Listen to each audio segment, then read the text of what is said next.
आपने कभी सोचा है कि सिर्फ एक ही दिन का उपवास आपके समूचे वंश को नरक से मुक्त कर सकता है? जी हाँ, 17 सितंबर 2025 को आने वाली इंदिरा एकादशी ठीक वही अवसर है जब आप अपने पितरों को मोक्ष की राह दिखा सकते हैं और साथ-साथ अपना आध्यात्मिक खजाना भी बढ़ा सकते हैं। नमस्कार, मैं आपका स्वागत करता हूँ धर्म रक्षक कौशल पर। और आज हम आपको बताने जा रहे हैं उस हर छोटी बड़ी बात के बारे में जो इस विशेष तिथि पर आपको जरूर जाननी चाहिए। चाहे वो शुभ मुहूर्त हो, पारण का सही समय हो या पूरी व्रत विधि।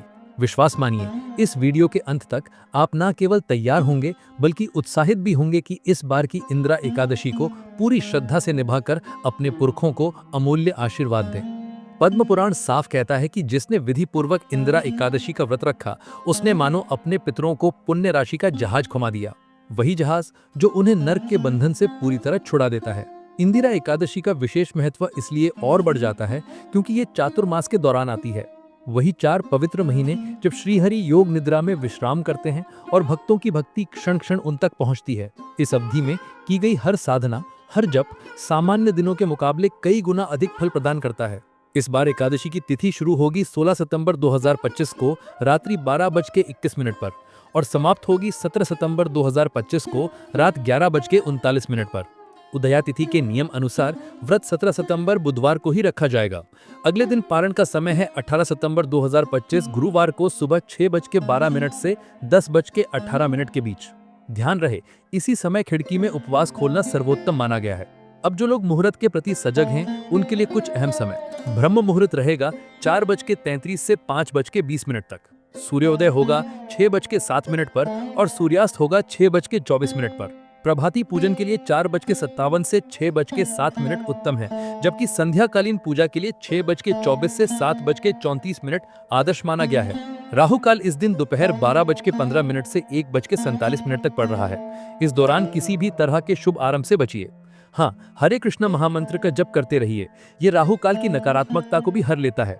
याद रखिए, ये एकादशी पितृपक्ष के बीच में आ रही है। हमारे ऊपर पितृ ऋण है और इसे उतारने का ये दुर्लभ अवसर है। ब्रह्म वैवर्त पुराण में स्पष्ट लिखा है कि यदि किसी पूर्वज का देहावसान एकादशी के दिन हुआ हो तो भी उस दिन श्राद्ध न करें, क्योंकि पितर गरिष्ठ अन्नग्रह से बचते हैं। ऐसे मामलों में द्वादशी या सर्व पितृ अमावस्या को श्राद्ध करना श्रेष्ठ है। अब आइए जानते हैं एकादशी व्रत विधि। कोशिश करें कि ब्रह्म मुहूर्त में ही जागें। यदि संभव हो तो किसी पवित्र नदी में स्नान करें, वरना घर के स्नान जल में 2-3 बूंद गंगाजल मिलाकर पवित्र नदियों का आह्वान कर स्नान कर लें। स्नान के बाद स्वच्छ वस्त्र धारण कर मंदिर अथवा अपने पूजा घर में दीप प्रज्वलित करें। मंगल आरती उतारें, फिर हाथ में गंगाजल लेकर संकल्प लें, हे श्री कृष्ण, मैं आपकी प्रसन्नता और अपने पितरों की मुक्ति हेतु पूर्वक इंदिरा एकादशी व्रत का संकल्प ले रहा हूँ। कृपया मुझे शरण दें और मेरे पितरों को भी आपकी भक्ति प्रदान करें। इसके बाद तुलसी देवी की 3 या उससे अधिक प्रदक्षिणा करें, उन्हें जल अर्पित करें और वहीं बैठकर हरे कृष्णा महामंत्र का कम से कम 16, 25 या 32 माला जप करने का दृढ़ संकल्प लें। दिन भर श्रीमद् भागवतम या भगवद गीता का पाठ एवं श्रवण करते रहें। उपवास के नियम बड़े स्पष्ट हैं। गेहूं, चावल, दालों से बने किसी भी व्यंजन से परहेज। कुछ लोग निर्जल उपवास रखते हैं, लेकिन यदि स्वास्थ्य अनुमति ना दे तो दूध, फल रस, जल या एकादशी विशेष प्रसाद ले सकते हैं। ध्यान रहे, सूर्यास्त के बाद भी अन्न का सेवन ना हो। अगले दिन पारण से पहले किसी सुयोग्य ब्राह्मण या वैष्णव को आमंत्रित करें। पहले भगवान को नैवेद्य अर्पित करें, फिर वही प्रसाद उनसे कराएं। यथाशक्ति दान दक्षिणा दें और अंत में भगवान के सामने बैठकर व्रत फल समर्पित करते हुए पितरों के उद्धार की प्रार्थना करें। इसके उपरांत आप स्वयं ही वही अर्पित प्रसाद ग्रहण कर पारण करें। कहा जाता है कि यदि किसी व्यक्ति के पूर्वज अकाल काल में चले गए हों या किसी अवांछित योनि में हो तो भी इस व्रत की श्रद्धापूर्वक पूर्णाहुति उन्हें तुरंत उन्नति की राह पर ले जाती है। इस एकादशी से जुड़ी एक अद्भुत पौराणिक कथा भी है, जिसे हम बहुत जल्द आपके सामने लाने वाले हैं। इसलिए अगर आपने अभी तक धर्म रक्षक ऑफिशियल सब्सक्राइब नहीं किया है तो तुरंत कीजिए, ताकि कथा का लाभ सबसे पहले आपको मिले। तो इस तरह तैयार हो जाइए 17 सितंबर 2025 की इंदिरा एकादशी के लिए। एक दिन जो आपके पूर्वजों की सदियों की आकांक्षा को तृप्त कर सकता है और आपको अनंत पुण्य प्रदान कर सकता है।